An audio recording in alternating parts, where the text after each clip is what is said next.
Bro, ini klasik banget ya. Cewek sering bilang aku tuh ilfeel sama cowok playboy. Nggak suka sama yang gombal sana sini. Tapi kalau kita lihat siapa yang bikin mereka deg-degan, seringkali justru cowok yang punya track record panjang atau minimal punya fan club sendiri. Fenomena ini bukan sekedar gosip, ada penjelasan ilmiahnya. Dalam psikologi evolusi ada istilah yang namanya pre-selection effect.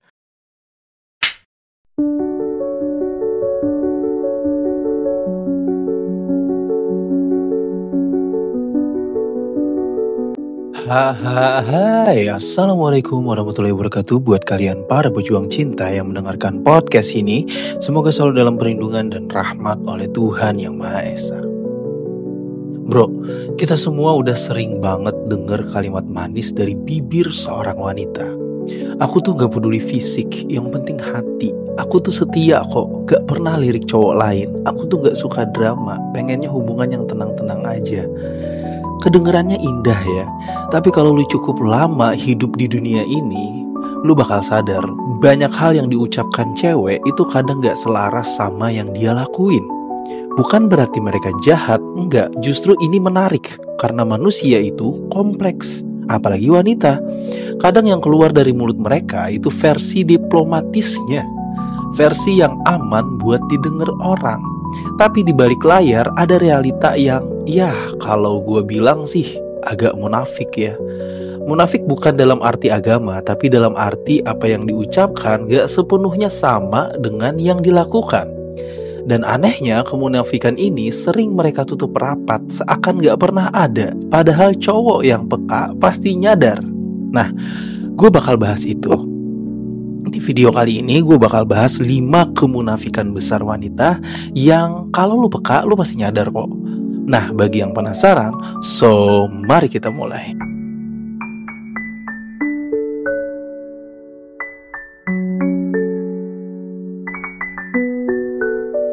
Langsung aja kita masuk ke kemunafikan yang pertama. Bilang aku gak lihat fisik, tapi nyatanya... Nah, bro, siapa di sini yang pernah denger cewek bilang aku gak lihat fisik kok, yang penting hatinya baik? Kedengerannya kayak kalimat surga ya. Bikin lu mikir, wah berarti gue yang biasa-biasa aja masih punya peluang besar nih. Tapi tunggu dulu, karena kenyataannya kalau ada 2 cowok datang dengan niat baik yang sama, sopan, perhatian, tapi satunya punya penampilan rapi, wajah simetris, senyum manis, dan satunya lagi kusut, ya, kaos belel, rambut aut-autan. Lu tahu kan siapa yang bakal dapat perhatian lebih dulu? Nah, silogismenya kayak gitu. Ini bukan sekedar dugaan, ada penjelasan ilmiah. Menurut penelitian dari University of California, otak manusia termasuk otak wanita nih, secara otomatis memproses wajah yang dianggap menarik dalam waktu kurang dari 200 milidetik. Ini bahkan terjadi sebelum mereka sempat berpikir secara sadar. Fenomena ini dikenal sebagai halo effect ya. Artinya kalau seseorang kelihatan menarik secara fisik, otak cenderung mengaitkannya dengan sifat positif lain seperti pinter, baik hati, atau sukses, meskipun kenyataannya belum tentu. Oke? Jadi ketika seorang wanita bilang gak lihat fisik, itu biasanya yang dimaksud adalah fisik bukan satu-satunya faktor. Ingat ya, masalahnya faktor ini tetap jadi gerbang awal yang menentukan apakah lu akan diberi kesempatan untuk masuk ke tahap berikutnya atau enggak. Gue gak bilang semua cewek matre fisik ya, enggak. Tapi fakta lapangannya, first impression itu sering dibentuk dari visual. Bahkan penelitian psikologi sosial menunjukkan bahwa ketertarikan awal bisa meningkat 3 kali lipat hanya dengan perbaikan gaya berpakaian dan kebersihan diri. Mereka sering menyangkal hal ini ya. Mungkin karena takut dicap dangkal, padahal daya tarik visual itu bagian dari insting alami manusia. Sama kayak kita para cowok ya, yang walaupun mengaku gak terlalu pilih-pilih, tetap aja bisa lemah kalau ketemu senyum manis dan tatapan hangat. Jadi kalau lu mau peluang lebih besar, jangan alergi sama kata penampilan. Lu gak harus jadi model atau artis, cukup rapi, wangi, dan bawa aura percaya diri. Dan lu bakal lihat sendiri bagaimana aku gak lihat fisik itu tiba-tiba punya pengecualian khusus buat lu. Terus kita lanjut ke kemunafikan yang kedua. bilangnya tuh mau hubungan tenang, tapi justru tertarik sama cowok yang bikin drama. Bro, coba lu tanya ke 10 cewek, lu mau pasangan yang kayak gimana? 9 dari 10 pasti jawabannya aku pengen yang setia, yang gak ribet, yang bikin hati tenang. Kedengerannya manis banget ya. Tapi lucunya, kalau lu lihat siapa yang bikin mereka kelepek-kelepek, seringkali itu justru cowok yang bikin hati mereka gak tenang malah. Cowoknya gak selalu jahat ya, tapi punya sifat yang unpredictable. Kadang manis banget, kadang cuek banget, kadang ajak ketemu, besoknya hilang tanpa kabar. Dan anehnya justru pola naik turun inilah yang bikin mereka ketagihan. Psikologi nyebut ini sebagai intermittent reinforcement. Sering banget juga gue bahas. Yaitu adalah penguatan yang muncul secara tidak konsisten, pelan-pelan ya. Menurut studi dari Dr. B.F. Skinner, perilaku yang diberi hadiah secara acak akan menciptakan ketagihan lebih kuat dibanding yang diberi secara rutin. Ini sama kayak orang main mesin jackpot ya. Lu gak tahu kapan menangnya, tapi karena kejutan itu, lu terus main tuh. Dalam hubungan, kalau cowok terlalu stabil dan selalu tersedia, otak mereka mulai menganggapnya aman tapi membosankan. Tapi kalau ada sedikit drama ya, sedikit ketidakpastian, adrenalin mereka naik. Otak memprosesnya sebagai emosional arousal, yang sering keliru diartikan sebagai jatuh cinta. Makanya bro, banyak cewek yang secara sadar bilang, aku gak mau drama, tapi secara bawah sadar malah nyari cowok yang ngasih efek deg-degan itu. Kadang mereka sendiri gak sadar, mereka pikir yang bikin deg-degan itu chemistry, padahal itu cuma kombinasi adrenalin dan dopamin yang bekerja karena ketidakpastian. Buat lu para cowok yang polos ya, dengerin baik-baik. Tenang itu penting, tapi kalau lu pengen mempertahankan daya tarik, kasih sedikit bumbu ketidakpastian. Gak harus toksik kok. Cukup punya hidup yang menarik di luar hubungan ya. Hidup lu menarik di luar hubungan. Punya kesibukan sendiri dan jangan jadi satpam chat 24 jam. Karena kadang rasa aman membuat orang nyaman, tapi sedikit misteri bikin orang penasaran. Terus lanjut ke kemunafikan yang ketiga. Bilang setia tapi suka flirting halus di medsos. Bro, kata setia itu sekarang kayak gelar kebangsawanan. Semua orang mau punya tuh, semua orang mau dianggap punya, tapi gak semua orang paham konsekuensinya. Cewek sering banget bilang aku setia kok, gak pernah selingkuh. Dan secara teknis mungkin bener. Mereka gak pernah ketemuan sama cowok lain, gak pernah jalan berduaan. Tapi kalau kita ngomongin dunia digital, nah cerita bisa beda tuh ya. Gua gak bilang semua cewek begitu, tapi banyak yang merasa selama cuma like foto, balas story, atau kirim emoticon bercanda, itu gak masuk kategori selingkuh. Padahal dari sudut pandang psikologi hubungan, perilaku ini masuk dalam istilah micro cheating ya. Bentuk pengkhianatan emosional atau perhatian kecil yang diberikan ke orang lain di luar pasangan resmi. Nah, menurut penelitian dari University of Kansas, micro cheating bisa memicu rasa tidak aman pada pasangan, bahkan sebelum terjadi perselingkuhan fisik. Dan lucunya sebagian cewek menganggap ini normal. Mereka akan bilang, cuma bercanda doang, gak ada maksud apa-apa. Tapi kalau kita balik posisinya, cowok yang like foto cewek lain dengan emot love atau balas story, kamu cantik, kira-kira reaksinya gimana? Yap, sirine perang langsung bunyi bro. Fenomena ini terjadi karena dunia media sosial bikin batasan antara interaksi wajar dan flirting jadi kabur nih ya, jadi tabu gitu. Ditambah lagi validasi kecil dari likes, DM, atau komentar positif itu bisa ngasih suntikan dopamin ke otak. Jadi tanpa sadar mereka pengen ngulang lagi momen itu. Cewek sering memegang standar ganda sebenarnya. Kalau mereka yang melakukannya itu cuma bercanda. Kalau cowok yang melakukan itu dianggap bibit-bibit pengkhianatan. Bukan berarti kita harus benci atau nyinyir ya. Ini soal memahami bahwa kesetiaan itu bukan cuma gak ketemu orang lain, tapi juga menjaga ruang emosional dan perhatian kita dari gangguan kecil yang bisa merusak hubungan. Jadi bro, kalau lu dapat pasangan yang bilang dia setia, tapi setiap hari sibuk balas DM random, Like foto cowok lain yang gak ada hubungannya, ya anggap aja lu lagi bersaing sama influencer dunia maya yang entah siapa namanya. Terus kita lanjut ke kemunafikan yang keempat.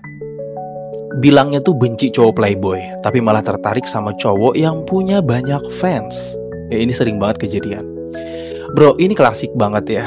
Cewek sering bilang aku tuh ilfeel sama cowok playboy, gak suka sama yang gombal sana sini.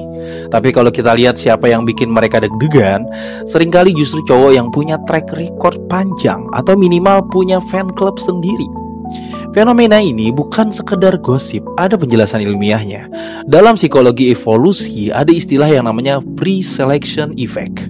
Ya, kita cenderung menganggap seseorang bernilai tinggi kalau dia sudah diinginkan atau dipilih banyak orang sebelumnya. Ingat ya. Nah, bagi wanita, cowok yang punya banyak fans dianggap social proof bahwa dia punya kualitas yang menarik. Walaupun kadang mereka nggak bisa jelasin kualitas itu apa. Aduh, ada penelitian dari Oklahoma State University yang nunjukin wanita lebih mungkin tertarik pada pria yang sudah punya pasangan dibanding pria yang jomblo. Kenapa? Karena keberadaan pasangan itu dianggap sebagai sertifikat kualitas, semacam garansi kalau cowok ini layak.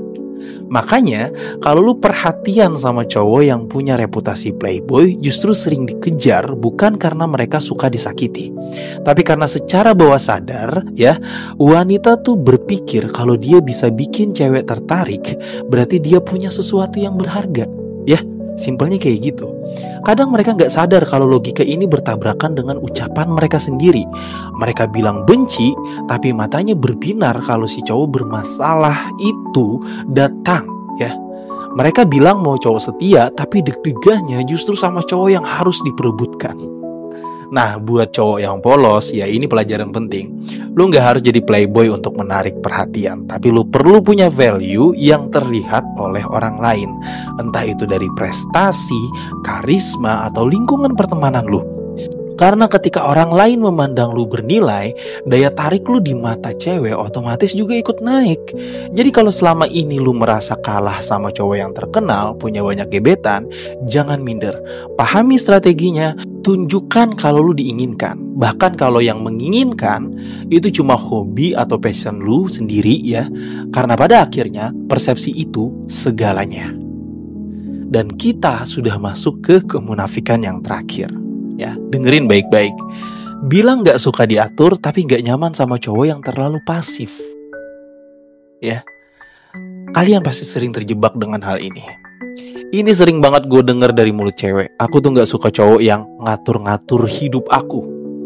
Kalau denger begitu, lu mungkin mikir, oke, berarti gue harus ngasih dia kebebasan penuh biar dia nyaman. Tapi tunggu dulu ya. Karena kalau lu terlalu longgar, gak pernah ngasih arahan, gak pernah tegas, lu bakal dicap lain ternyata. Ya, kok kamu gak perhatian sih? Kok kamu gak pernah peduli sih? Aduh, capek banget. Jadi gimana bro? Disuruh jangan ngatur, tapi kalau gak ngatur malah dianggap cuek. Nah, inilah salah satu kemunafikan halus yang jarang mereka akui. Secara psikologis, wanita butuh dua hal yang kadang bertolak belakang, kebebasan dan rasa aman. Menurut teori attachment dari Dr. John Bowlby, rasa aman dalam hubungan sering muncul ketika pasangan dianggap punya peran protektif malah, bukan posesif. Tapi cukup tegas untuk menunjukkan kepedulian. Masalahnya, batas antara tegas dan mengatur itu tipis banget. Dan setiap orang punya standar sendiri-sendiri. Banyak cewek yang bilang aku gak mau diatur. Sebenarnya maksudnya dia tuh, aku gak mau dikekang. Tapi di saat yang sama mereka mau lu punya inisiatif, punya pendirian dan bisa bilang enggak. Kalau ada hal yang menurut lu salah, tuh harus bilang enggak gitu. Ironisnya cowok yang terlalu takut dianggap ngatur malah jadi kehilangan daya tarik ya. Karena kesannya gak punya kendali dan gak bisa melindungi. Mereka tuh pengen kebebasan seperti burung, tapi juga ingin sangkar yang aman ketika badai datang.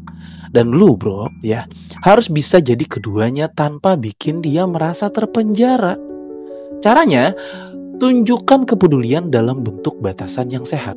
Misalnya, aku gak nyaman kalau kamu pergi sendirian tengah malam. mending aku jemput. Itu bukan ngatur kok, itu perhatian namanya. Bedain antara melarang tanpa alasan dengan menjaga karena sayang. Karena pada akhirnya, cewek mungkin gak suka diatur, tapi mereka hampir selalu nyaman sama cowok yang bisa memimpin hubungan dengan bijak. Dan lu gak akan bisa jadi pemimpin kalau lu cuma berdiri diam nunggu arahan dari dia.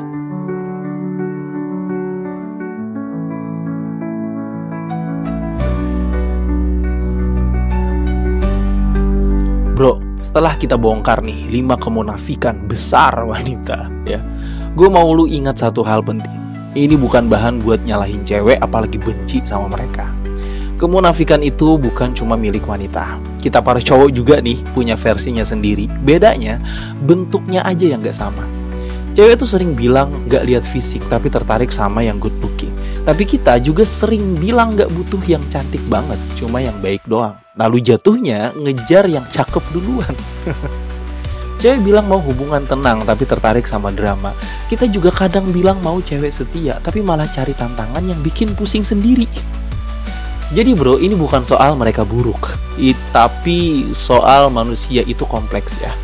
Kadang kata-kata dan perbuatan itu emang gak sinkron kok. Ya sama, gue juga sama. Karena kita semua berperang dengan ego, rasa takut, dan keinginan yang gak selalu logis. Kalau lu ngerti pola ini, ya lu bisa berhenti jadi cowok yang gampang sakit hati sebenarnya. Lu gak akan lagi terjebak di posisi korban, tapi jadi orang yang paham gimana cara main di lapangan ini. Dan ketika lu udah ngerti, hubungan lu sama cewek tuh bakal lebih ringan bro. Nggak lagi penuh curiga, tapi nggak juga polos-polos amat sampai gampang dimainin ya. Nah kalau lu ngerasa ya di video kali ini bisa membuka mata lu, tinggalin dong pendapat lu di kolom komentar. Karena bisa jadi pengalaman lu akan bikin cowok lain lebih melek juga kok.